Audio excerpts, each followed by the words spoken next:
Bueno, vamos a abrir nuestras Biblias en Primera de Timoteo, en el capítulo 6, y vamos a tomar este tiempo para seguir nuestro estudio en esta carta. Y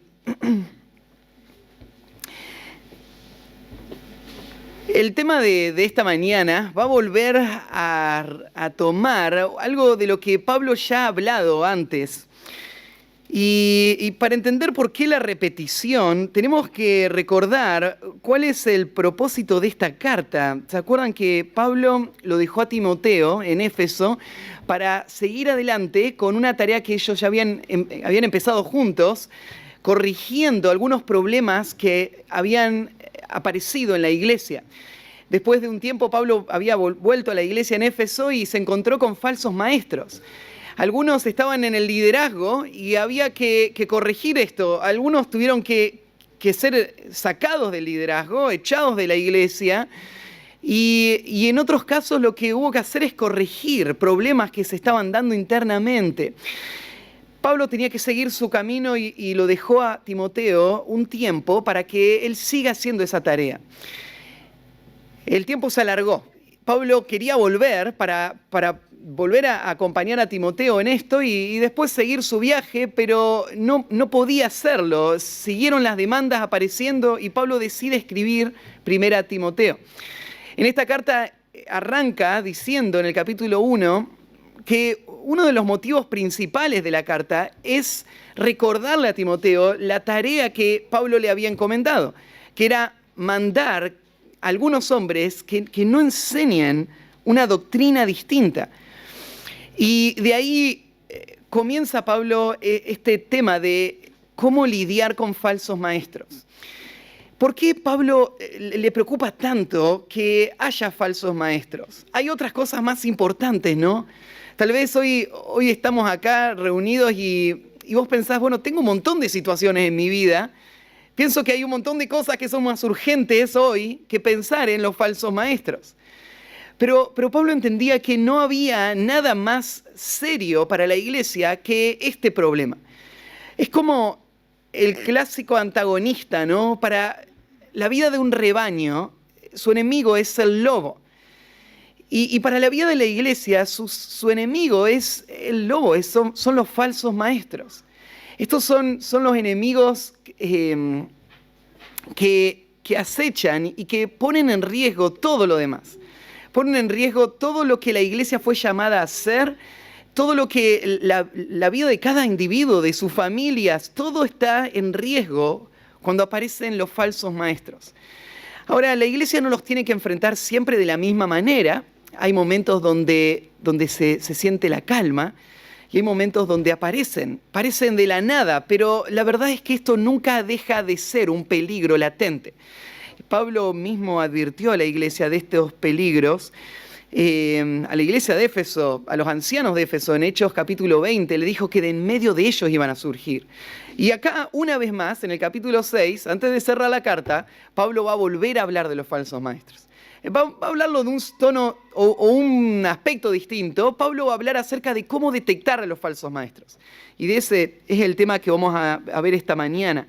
Pero déjeme repasar algunos textos que ya hemos leído antes, que nos recuerdan por qué es importante pensar en los falsos maestros. Jesús lo dijo en Mateo 7:15, guardaos de los falsos profetas, que vienen a vosotros con vestidos de ovejas, pero por dentro son lobos rapaces.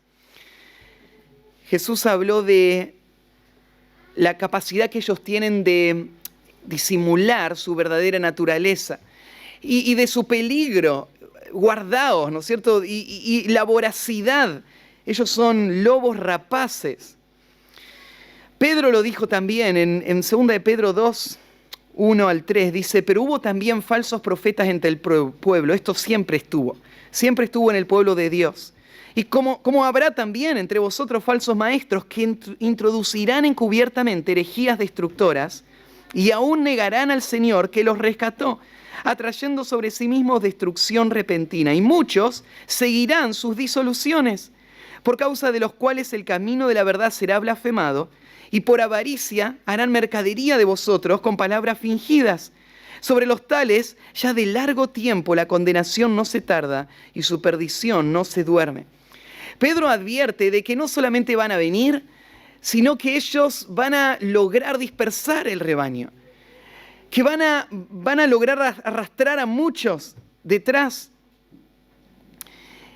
y que ellos van a hacerlo por intereses egoístas y van a ver al rebaño como si fuese a hacer mercadería, como si fuesen a poder usarlos para sus propios intereses. En vez de pensar en el pueblo de Dios como el rebaño de Cristo, ellos lo van a ver como sus propias herramientas para lograr sus propios fines egoístas. Después en 1 Juan 4 dice, amados, no creáis a todo espíritu, sino probad los espíritus son de Dios, porque muchos falsos profetas han salido por el mundo. O sea, esto no es algo casual, algo que puede llegar a pasar. Juan dice, son muchos. Y están en el mundo entero, salieron al mundo. La idea de salir significa que ellos están militando. Ellos están en campaña. Tienen una agenda y están tratando de implementarla en el mundo entero. Ellos están haciendo su propia obra, la obra de engaño. Y en 2 Corintios 11:13 dice, porque estos falsos apóstoles, son falsos apóstoles, obreros fraudulentos que se disfrazan como apóstoles de Cristo.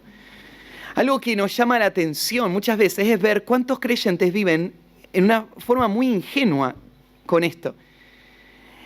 Muchos que entienden el Evangelio, miran el mundo cristiano y tratan a todos los que se llaman cristianos como hermanos.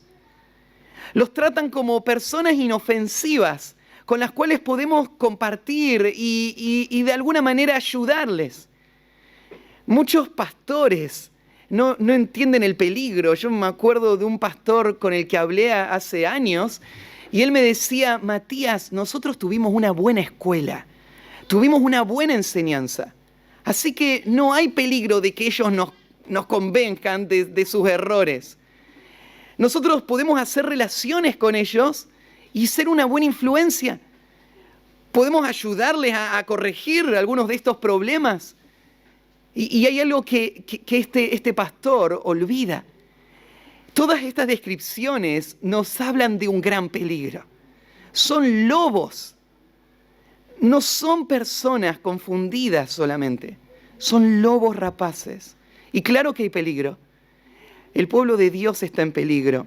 Y por eso una de las funciones claves del pastor es defender al pueblo de Dios. Es advertirles, es sacar la vara cuando aparece el lobo y correrlo. Porque los lobos amenazan el gran propósito que Dios tiene para la iglesia, que es que le lleve gloria a Él a través de vidas santas y la predicación fiel del Evangelio hasta lo último de la tierra. Eso es lo que el Señor quiere hacer con nuestra iglesia. Y los enemigos son estos falsos maestros. Bueno, vamos a leer el pasaje y vamos a hablar, el título de esta mañana es Detectando a los falsos maestros. Detectando a los falsos maestros.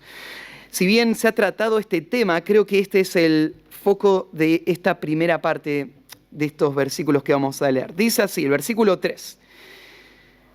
Si alguno enseña otra cosa y no se conforma a las sanas palabras de nuestro Señor Jesucristo y a la doctrina que es conforme a la piedad, está envanecido, nada sabe y delira acerca de cuestiones y contiendas de palabras, de las cuales nacen envidias, pleitos, blasfemias, malas sospechas, disputas necias de hombres corruptos de entendimiento y privados de la verdad, que toman la piedad como fuente de ganancia.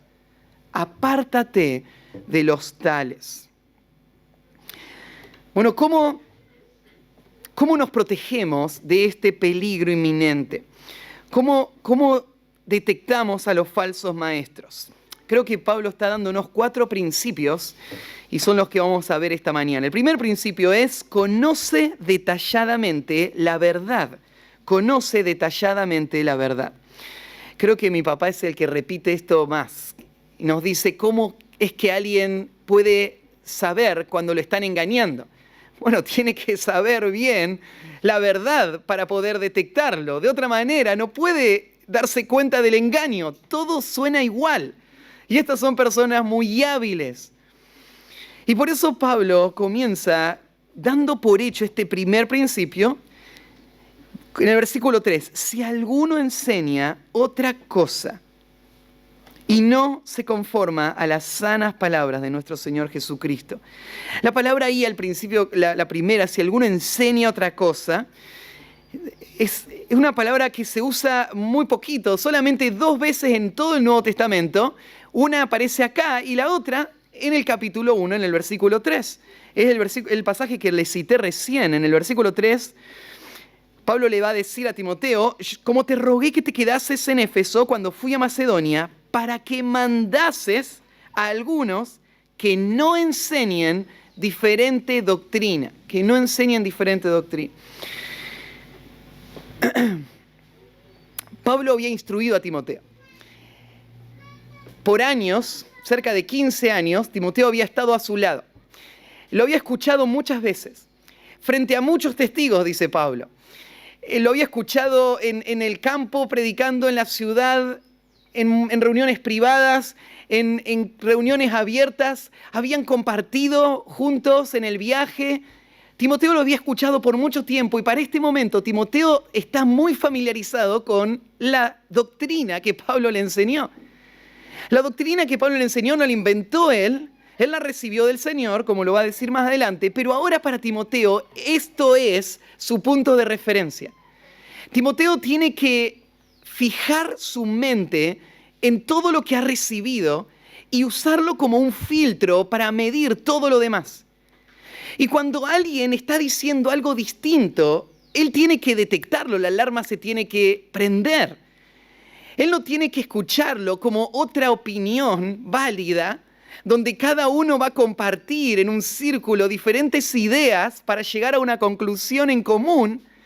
Él tiene que detectar esto como un gran peligro, porque atrás de la enseñanza distinta viene la obra de los falsos maestros, que lo que van a hacer es robar a la iglesia su tesoro más valioso.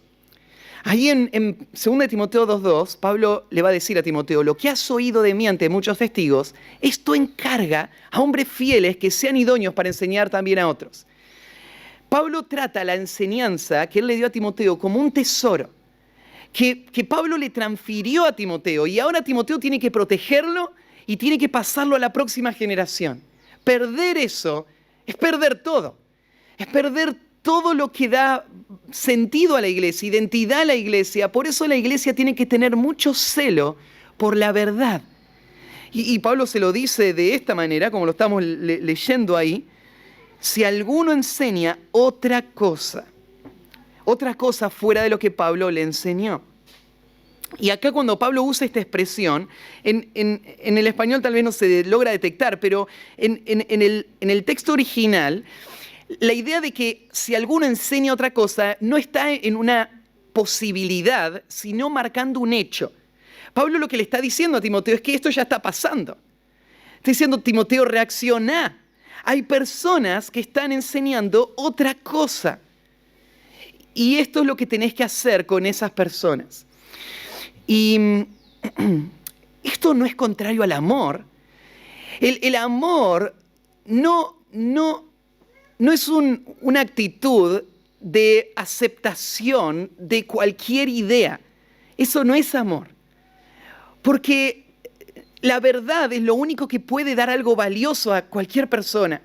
Si yo le hago pensar a una persona que puede creer lo que quiera creer, entonces no le estoy haciendo ningún bien. La verdad es lo que necesitan, y por eso Pablo comienza con esto. Cada creyente tiene que entender la verdad en una forma clara. Tal como Timoteo tiene que ser instruido y tiene que poner en su mente una estructura de verdades que le ayuden a detectar cuando algo es distinto, cuando algo no encaja, cuando suena con otro sonido. Entonces yo lo puedo detectar. Esa es la forma en la que voy a poder detectar a los falsos maestros. Lo próximo que agrega, dice: si alguno enseña otra cosa y no se conforma a las sanas palabras de nuestro Señor. La palabra ahí, no se conforma, es la idea de no se asocia, no se acerca, no viene a donde la sana doctrina está. Mira, la sana doctrina es algo estable, no es algo que cambia. Es como un ancla firme, es una roca segura, inamovible. Todos los pensamientos que hay en el mundo, lo que tienen que hacer es venir a la verdad y acercarse a la verdad, asociarse a la verdad, alinearse a la verdad. Ninguno de nosotros tiene todos sus pensamientos alineados a la verdad. Todos nosotros estamos aprendiendo, incluyendo al pastor. Yo estoy aprendiendo. Hay cosas que el Señor sigue corrigiendo en la forma en la que yo pienso y en la forma en la que yo vivo. Ahora, la verdad nos cambia, la verdad es estable. Pero ¿qué hacemos nosotros? Lo que hacemos es traer todos nuestros pensamientos a la obediencia a la palabra de Dios. Esa es la forma en la que tenemos unidad. La forma en la que podemos vivir en unidad nosotros es porque todos nosotros tenemos un mismo compromiso con la palabra de Dios. Y estamos comprometidos con esto. Lo que cada uno piensa no es lo importante. Lo importante es abrir la Biblia y decir qué es lo que dice la palabra de Dios. Y tenemos un compromiso de lo que dice es. Y si hay que corregir lo que estoy pensando, lo corrijo. Porque lo que me va a mostrar como un hombre sujeto al Señor es esa actitud. Y por eso acá está hablando de doctrinas que no se alinean, doctrinas que no se acercan, doctrinas que son una tangente, que se separa de la clara enseñanza bíblica hacia pensamientos humanos, que van en otra dirección, que pueden tener su lógica, que pueden tener sus seguidores, que pueden tener su aclamación como grandes intelectuales, pero si se separan de lo que dice el texto, entonces ahí está, hay algo distinto. Hay algo distinto que se separó, que no se asoció, que no se alineó. No se asoció a las sanas palabras. Y es interesante que Pablo use esta palabra sano. El traductor respetó el sentido del texto griego, que la palabra sano tiene el sentido de salud, ¿no? Sanidad. Las sanas palabras. ¿Por qué se le llama acá a la verdad sanas palabras?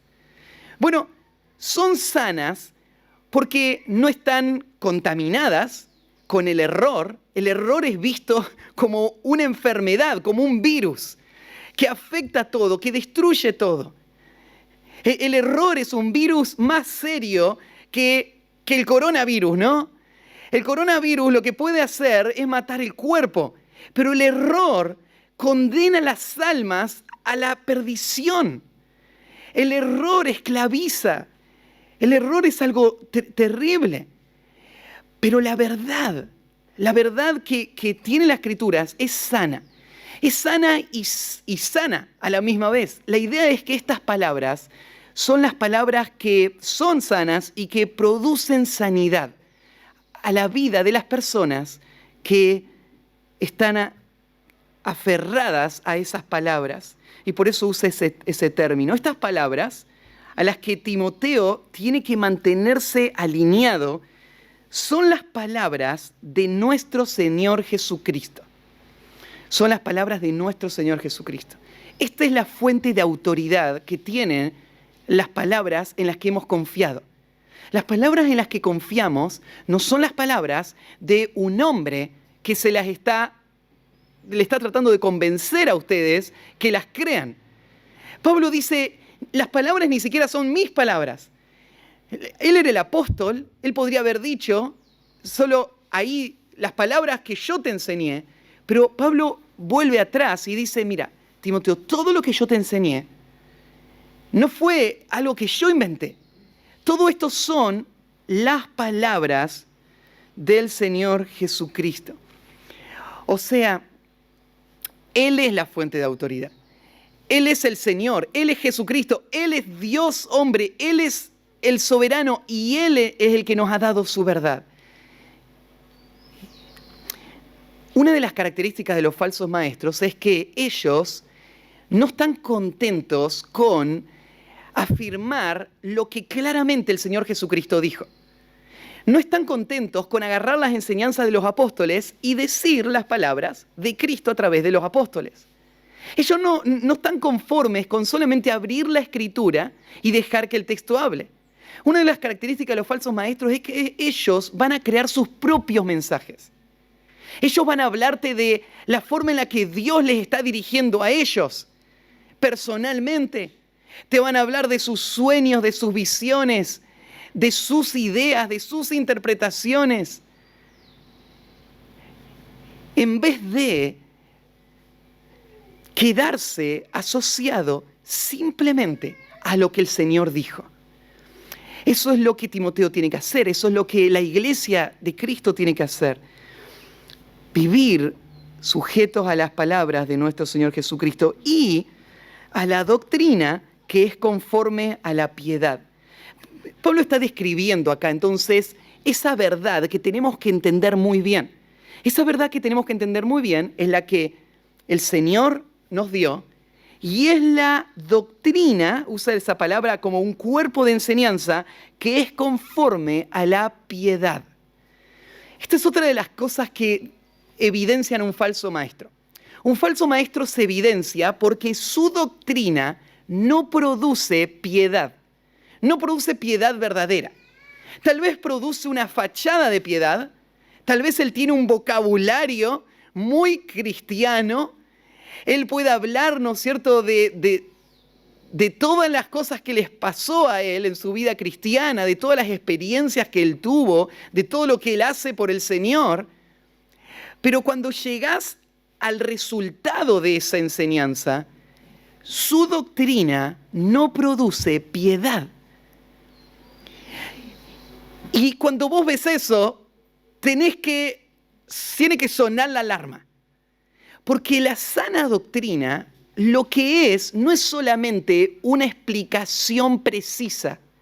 Sana doctrina es una explicación precisa que produce fruto, que produce santidad. Les digo algo que hemos visto en este último tiempo, hemos visto un fenómeno pasar. Hay doctrinas que se ponen de moda, ¿no? Y así como han habido olas carismáticas, en nuestro tiempo estamos viviendo olas del movimiento reformado. No sé si todos entienden todo lo que eso significa, pero pastores muy reconocidos lo que hacen es, ahí están en YouTube, ¿no es cierto?, en todas las redes sociales, hay organizaciones muy grandes que están trayendo este gran movimiento.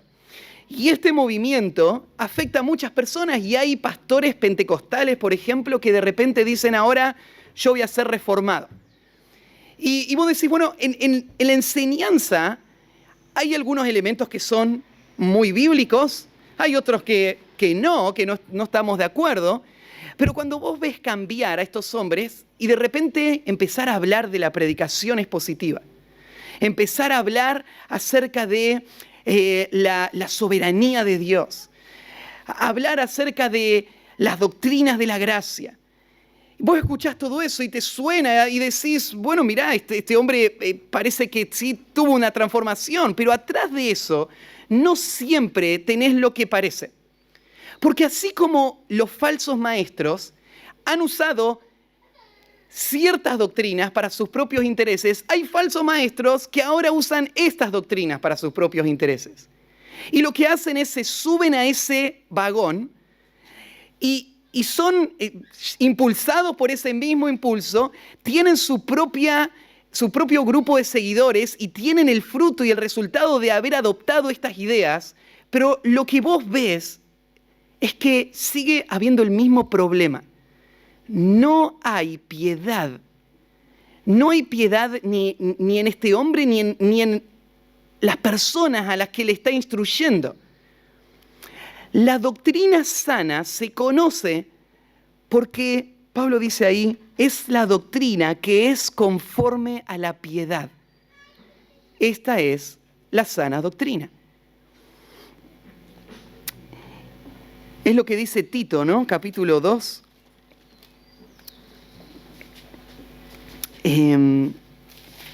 En el versículo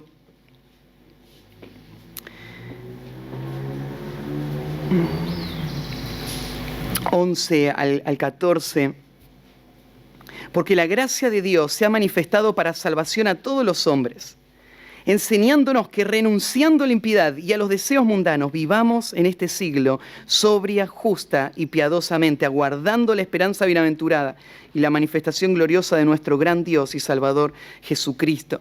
La sana doctrina, el evangelio puro, lo que hace es mueve la vida del que lo abraza a la santificación. Nos enseña a dejar atrás el pecado para vivir una vida sobria, justa y piadosa. Entonces, ¿cómo detectamos a los falsos maestros? Primero, conoce detalladamente la verdad. Segundo, observa cuidadosamente su carácter. Observa cuidadosamente su carácter. Y dice en el versículo 4, recuerden en el versículo 3, si alguno no permanece en esto, en la sana doctrina, si uno enseña otra cosa, versículo 4, entonces, está envanecido, nada sabe y delira acerca de cuestiones y contiendas de palabras. Esto es lo que se va a observar en esta persona. Cuando la persona no está afirmada sobre la verdad, lo que va a producir es este fruto que Pablo lo señala en 3 grupos. Podríamos hablar de tres ideas que aparecen acá. Primero es el orgullo, la ignorancia y la preocupación por peleas de palabras. Estas son las 3 características que Pablo muestra de un falso maestro. Fíjate el primero. Este hombre, si abandona la clara enseñanza bíblica y no está produciendo ese fruto de piedad, lo que está moviendo a este hombre verdaderamente es su orgullo. Lo dice ahí, él está envanecido, está envanecido. El orgullo es un peligro en el liderazgo, ¿no? Que es difícil a veces de señalar y cuando se arraigó es difícil de corregir si está en el líder. Porque este líder tiene todas las herramientas para mantenerse en esa posición y proteger su orgullo y no dar brazo a torcer. Por eso es tan importante no poner a una persona antes que vos sepas que él tiene victoria sobre su orgullo. ¿Se acuerdan en el capítulo 3, ya estudiamos, que no hay que poner a un neófito como anciano? ¿Por qué no hay que ponerlo como neófito? Bueno, no sea que envaneciéndose caiga en la condenación de Satanás. El peligro del ministerio es el peligro del orgullo. El orgullo, el ministerio pastoral es un ámbito donde se va a estimular el orgullo en una persona que no lo ha detectado y no ha sido diligente en luchar contra eso. Y puede terminar destruyéndolo completamente. Por eso hay que esperar mucho antes de poner a un anciano. ¿Por qué? Porque el orgullo es un gran peligro que puede destruir su vida por completo y hacer gran daño a la iglesia. El orgullo se ve en hombres como Diótrefes, que les gusta tener el primer lugar entre ellos. Entonces lo que hacen es imponer su autoridad sobre los demás, mostrarse como los primeros y competir para mantener ese lugar. Y después afectar a la iglesia de toda esta forma. Bueno, el falso maestro es una persona que vos vas a poder detectar porque este orgullo se va a hacer visible. Se va a hacer visible, por ejemplo, en que él no puede ser corregido a pensar bíblicamente si él no está pensando bíblicamente. Porque todos estamos sujetos a la Escritura, ¿no? Pero un falso maestro, él quiere ser visto como el que está al frente. Él quiere mantener su dominio, él quiere mantener su autoridad. Y por eso lo que él va a hacer es crear sus propias ideas y las va a defender, aun cuando claramente no son ideas bíblicas. Lo que le está mostrando, lo que está controlando es el orgullo. Al pensar nuevas ideas, este falso maestro, fíjate en 2 de Timoteo, capítulo 3, en los primeros versículos, del 1 al 9, Pablo habla también de nuevo de falsos maestros. Y habla, ¿no es cierto?, de todos los frutos que ellos producen, pero después en el versículo 10, se explica el contraste, te muestra cómo Timoteo es distinto a esos falsos maestros. ¿Por qué? Timoteo, tú has seguido mi doctrina, conducta, propósito, fe, longanimidad, amor. Y mirá el versículo 13, más los malos obreros y los engañadores irán de mal en peor, engañando y siendo engañados. La marca de un falso maestro es que él se mueve en lo que él piensa. Él va, o sea, él, a diferencia de Timoteo, que él permanece, el falso maestro no permanece, el falso maestro se mueve.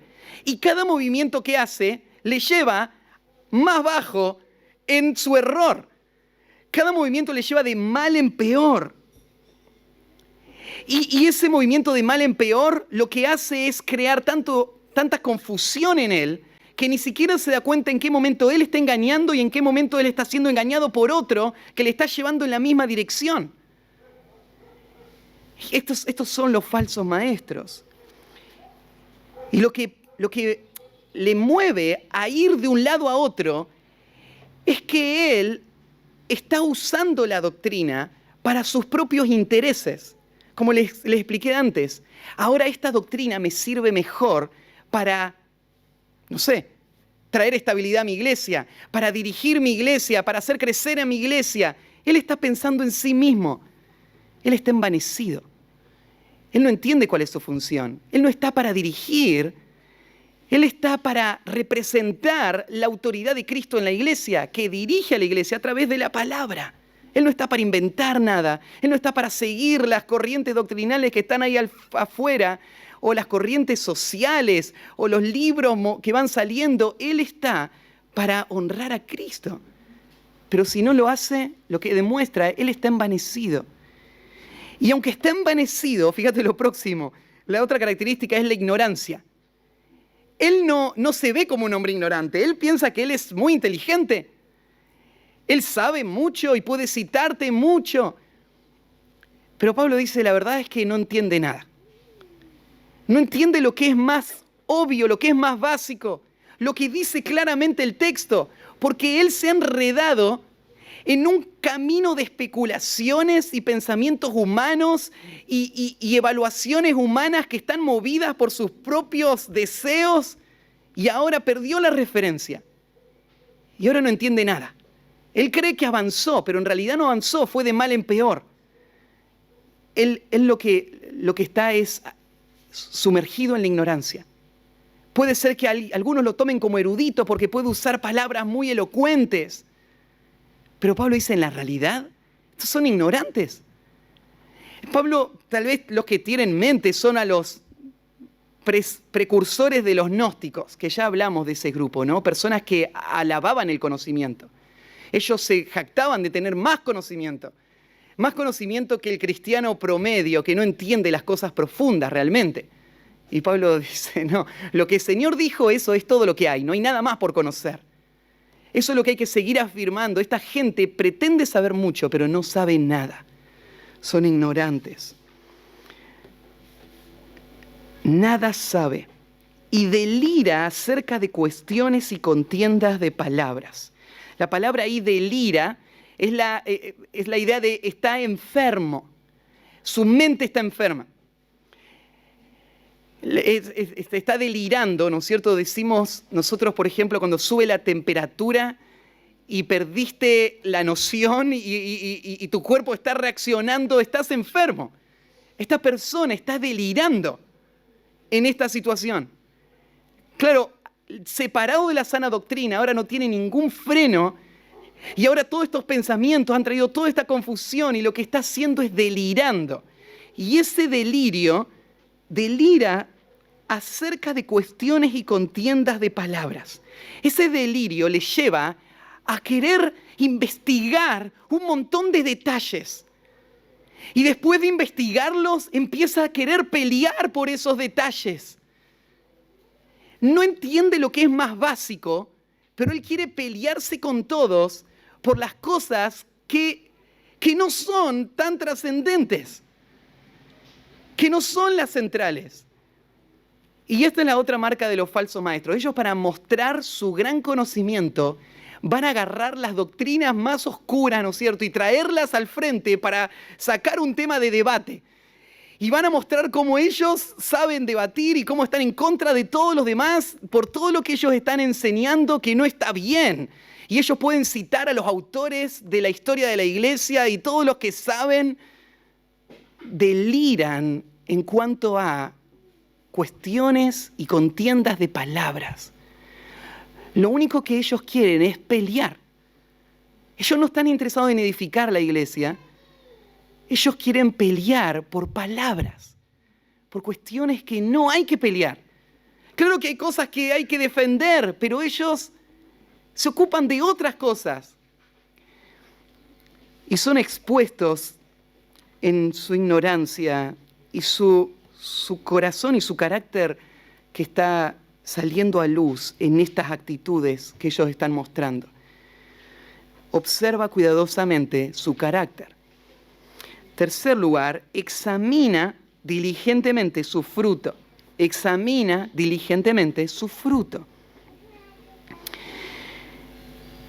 Y sigue explicando cómo este envanecimiento, esta ignorancia y esta actitud de querer pelear, lo que les lleva a estas personas es a este resultado. Deliria en cuanto a cuestiones y contiendas de palabras, de las cuales nacen envidias, pleitos, blasfemias, malas sospechas, disputas necias de hombres corruptos de entendimiento y privados de la verdad. Esto es lo que sale a luz. Lo que ves que parece tan loable no es otra cosa que envidia. Envidia por lo que Dios le dio a otros y ahora ellos quieren tener. Y ellos van a tratar de conseguirlo. Y ellos, en vez de respetar lo que Dios ha dado, ellos están buscando promoverse a sí mismos para sus propios fines. Ellos quieren, como el capítulo 1 lo decía, ser tenidos como doctores de la ley. Ellos miran a los demás y quieren estar a la misma altura que ellos. Y lo que se ve en su corazón es envidia. Y es envidia que produce pleitos. Cuando mi corazón no está bien, va a haber problemas interpersonales. Y de repente cuando vos ves que esta persona tiene problemas con este, tiene problemas con este, tiene problemas con este, en algún momento tenés que preguntarte, ¿no habrá un problema en su corazón? ¿Por qué se está dando todo este pleito alrededor suyo? Y Santiago lo dice.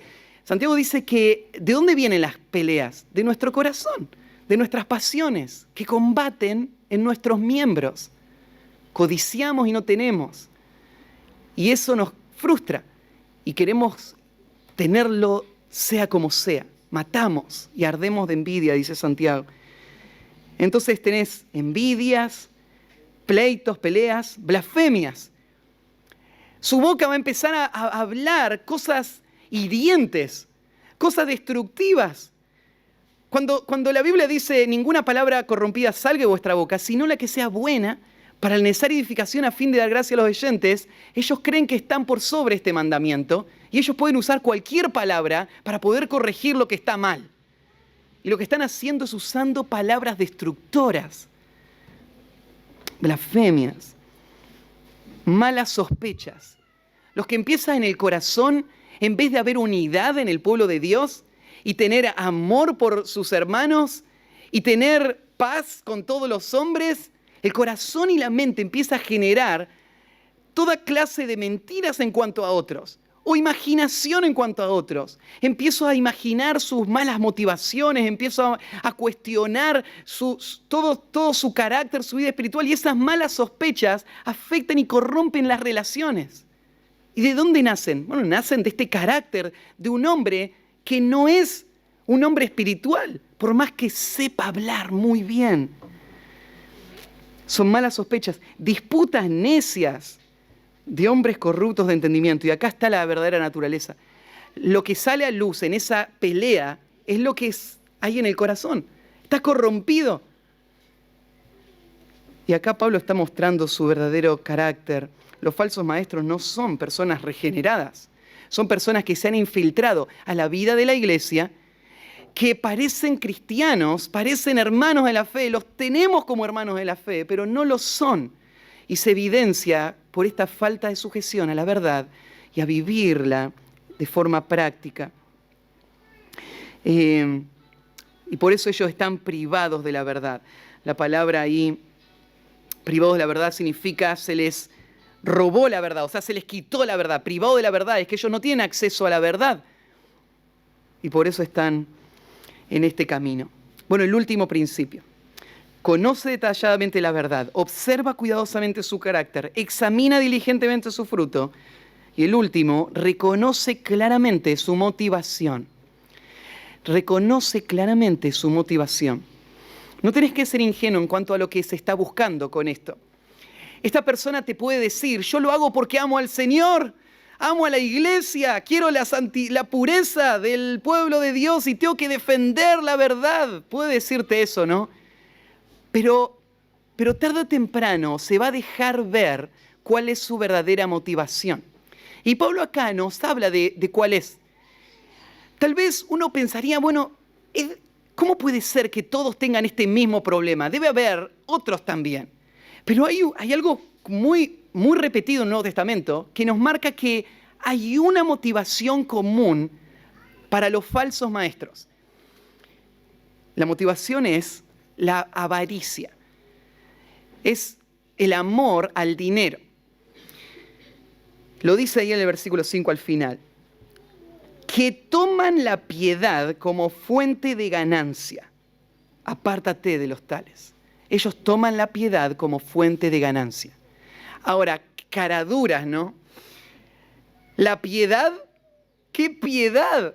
Si ellos no tienen piedad real, es solo apariencia, pero Pablo lo está hablando tal vez de una forma sarcástica, diciendo ellos, su piedad, entre comillas, en realidad, toda esta fachada, todo este intento tiene solo el propósito de ganar dinero. Ganar dinero, algo tan simple y tan básico como eso. El hecho de ver hombres que están usando el ministerio para ganar dinero es algo que yo no les tengo que convencer de que eso pasa, ¿no? Es uno de los mayores males de nuestro tiempo. Uno de los problemas más grandes de la iglesia de nuestro tiempo, si podríamos decir y poner un ranking de las herejías más dañinas de la iglesia, tendríamos que poner dentro del ranking top, es el falso evangelio de la prosperidad. El evangelio de la prosperidad que se predica en el mundo entero en nuestro tiempo es un falso evangelio que condena a la destrucción eterna a todos los que siguen a estos falsos maestros que se alimentan de este falso evangelio. Este evangelio funciona así. Dios quiere bendecirte. Todos los problemas de salud y los problemas económicos que tenés es producto del diablo. Y Dios es el que puede darte todo lo que vos deseás. Y la bendición de Dios se ve en esta forma en tu vida, cuando Dios te da todos estos bienes materiales y esta salud. Entonces, claro, estos pastores aparecen como los héroes y se paran al frente, como Cash Luna, por ejemplo, que dice, ¿quién quieren ustedes que los bendiga? ¿Un hombre que tiene su saco todo roto? ¿Ese hombre querés que te bendiga? ¿O un hombre como yo, a quien Dios ha bendecido tanto? Su mensaje lo que está diciendo es esto. Un pastor, cuanto más dinero tiene, muestra la señal de la gran bendición de Dios sobre su vida, y ese es el pastor a quien vos tenés que seguir. A él tenés que darle mucho dinero, porque si vos sembrás mucho vas a recoger mucho. Entonces Dios te va a bendecir mucho si vos elegís, vas al pastor con más dinero y le das todo tu dinero, y Dios te va a dar mucho dinero como a él. Y ¿saben dónde termina eso, no? El pastor sigue teniendo mucho dinero, por supuesto. Todo tu dinero termina teniendo. Es un engañador. Y claro, esa es la evidencia, esa es la forma más obvia de este pecado. Hombres que toman la piedad como fuente de ganancia, pero esta no es la única forma. Hay hombres que se acomodan en el ministerio y encuentran del ministerio el recurso para poder vivir en esa vida que ahora es su vida y es la vida cómoda. Y cuando ellos están pensando ir a visitar a un hermano, están pensando no sea que se vaya de la iglesia y las finanzas de la iglesia caigan y eso afecte mis finanzas personales. Vos decís, no, eso no podría pasar jamás. Bueno, Pablo dice acá que pasa. Pasa más de lo que vos pensás. El pecado de hombres que usan el ministerio para tener recursos es un pecado muy común que evidencia una falsa piedad, que evidencia un falso ministro de Cristo, que evidencia un falso maestro. Solo lo ven como una fuente de ganancia. El ministerio no es una fuente de ganancia, lo hemos dicho en otros momentos también. Nada de lo que el pastor hace tiene que hacerse para poder ganar. Nada. Todo lo que él hace como ministerio lo tiene que hacer para servir. Ahora, eso no quiere decir que no haya una responsabilidad de parte de aquellos que son instruidos en la palabra de hacer partícipe de toda cosa buena al que le instruye en la palabra. Eso es responsabilidad de la persona que lo recibe. Pero el que va a dar el servicio, él no lo va a hacer de esa manera, ¿no?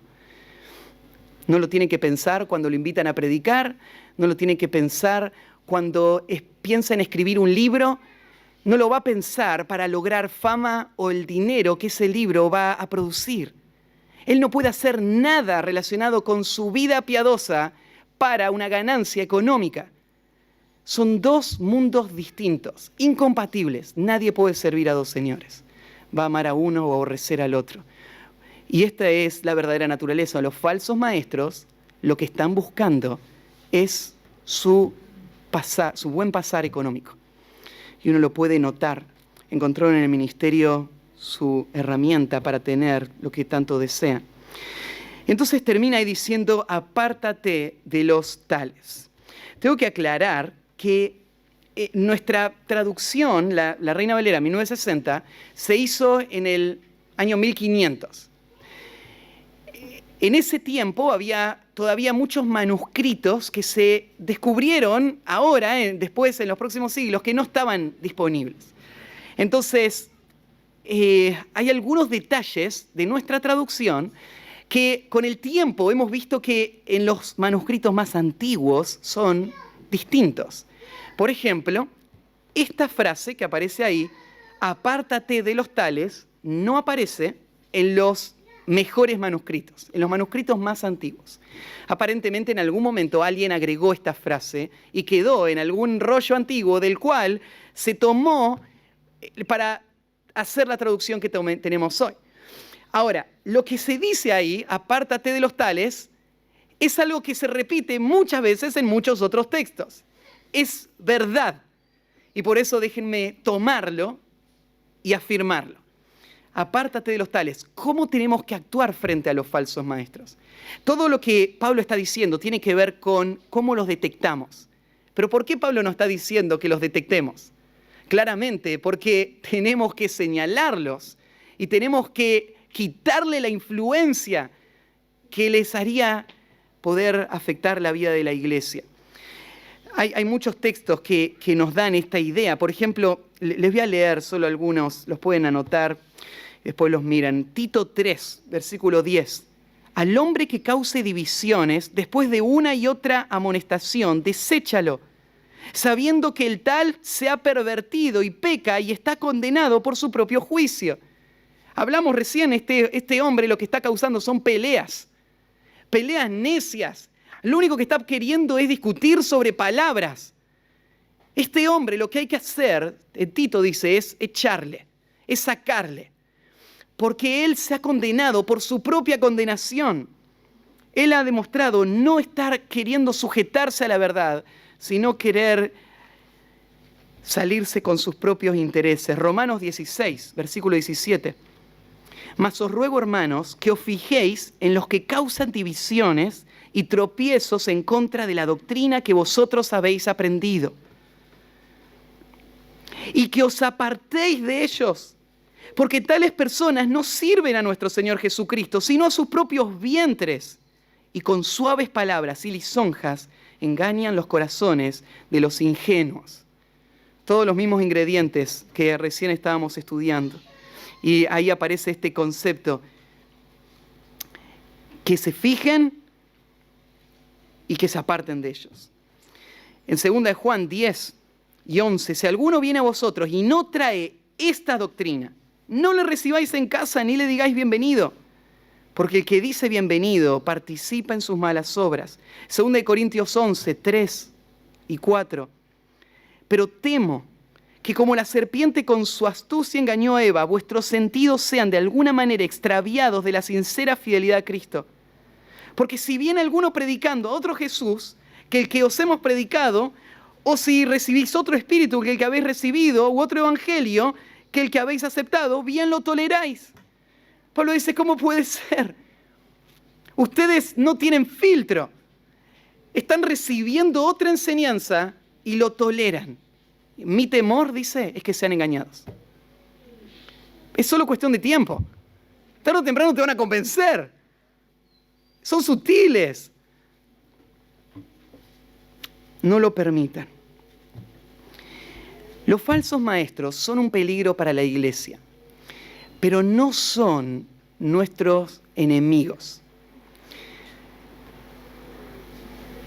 Los falsos maestros son personas por las que Cristo murió. Y no debemos nosotros verles a ellos como enemigos. No tenemos lucha contra sangre y carne. Tenemos luchas contra principados y autoridades, huestes celestiales. Nuestro enemigo es Satanás. Nuestro enemigo es nuestro pecado. Estas personas son esclavos también. Son parte del sistema. Entonces, esto no tiene que ver con expulsarles porque les odiamos. Porque todo lo contrario, por ejemplo, ahí en 2 de Timoteo 2, versículo 24 dice así, porque el siervo del Señor no debe ser contencioso, sino amable para con todos, apto para enseñar, sufrido, que con mansedumbre corrija a los que se oponen, por si quizás Dios les conceda que se arrepientan para conocer la verdad y escapen del lazo del diablo en que están cautivos a voluntad de Él. Lo que debe hacer el líder espiritual es, con paciencia, con amor, y el amor es sufrido, Él va a corregir, porque Él tiene una esperanza. Tal vez el Señor le conceda arrepentirse. Cuando hay una persona que empieza a enseñar otra doctrina, la iglesia no sale, ¿no es cierto?, a cortar cabezas. La iglesia busca a esa persona, le pone aparte, como Priscila y Aquila a Apolos, le instruye, le corrige, le afirma en la verdad, porque tal vez el Señor le conceda. Tal vez él va a ver la solidez de la verdad y Él va a alinearse a la verdad. O no. Y si no, bueno, hay Judas, versículo 22 y 23, explica que hay diferentes categorías de personas que difieren con la verdad. Con personas que están viviendo y están caminando en otra dirección. Y lo dice así, pone 3 categorías. Primero, a algunos que dudan, convencedlos. Hay algunos que no están creyendo la verdad, pero que es porque han sido confundidos con falsos maestros. Ellos vienen de años de escuchar muchas voces y ahora no es automático que todo se va a corregir, y lo que necesitamos es convencerles de la verdad, es afirmarles la verdad, es convencerles con amor, con el texto bíblico y no con nuestras propias ideas, con insistencia, convencerles, porque dudan. A otros salvad arrebatándolos del fuego. Hay otros que ya se han asociado a la falsa enseñanza, a tal punto que no es fácil desprenderlos. Y ellos están al borde del precipicio y vos lo que vas a hacer es tratar de salvarles. Ahora, uno no puede salvar a alguien del borde del precipicio. Imagínate que va caminando en el borde del precipicio y vos le decís, ¿por qué no caminás un poquito más cerca para este lado? Vení que me pongo al lado tuyo y caminemos juntos.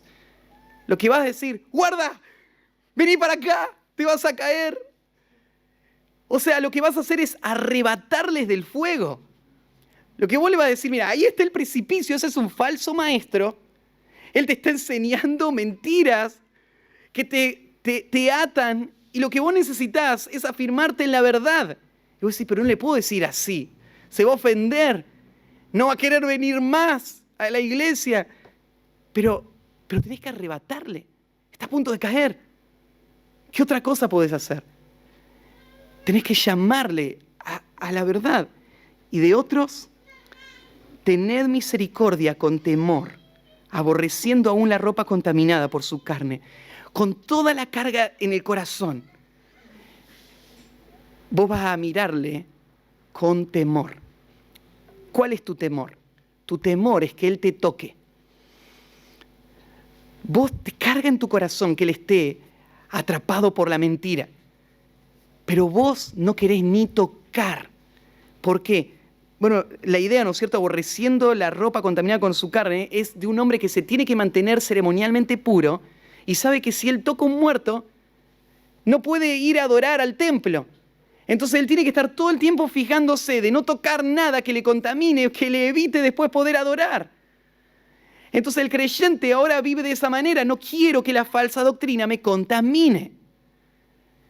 No quiero seguir ese camino. Esto va a traer grandes consecuencias a mi vida. Entonces aborrezco, ni lo quiero tocar.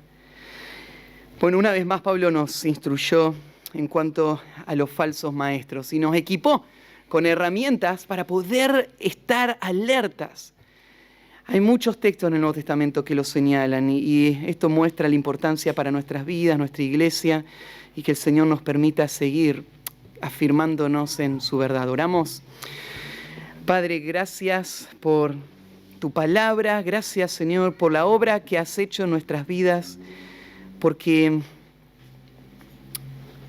la misma voz que llamó que de las tinieblas resplandeciese la luz fue la que hizo que resplandeciese la gloria de Dios en la faz de Jesucristo en nuestros corazones, para que podamos responder al Evangelio y abrazar la verdad. Y si estamos en Cristo no es porque somos más inteligentes o más capaces o más morales que otros, es la obra de tu Espíritu, tu gracia en nuestras vidas, y te agradecemos por eso. Obra, Señor, rescata a los que están ahí cautivos, esclavos de estos falsos maestros que les arrastran a su perdición. Sálvales, Señor, ten misericordia. Permítenos ser los instrumentos para rescatarles. Y guarda nuestra iglesia, guarda nuestras vidas de la falsa enseñanza. Ayúdanos a ser pacientes, amorosos y seguir creciendo para poder servir a los que están confundidos, y que tú sigas afirmándonos más y más en tu verdad para tu gloria. En el nombre de Cristo Jesús. Amén.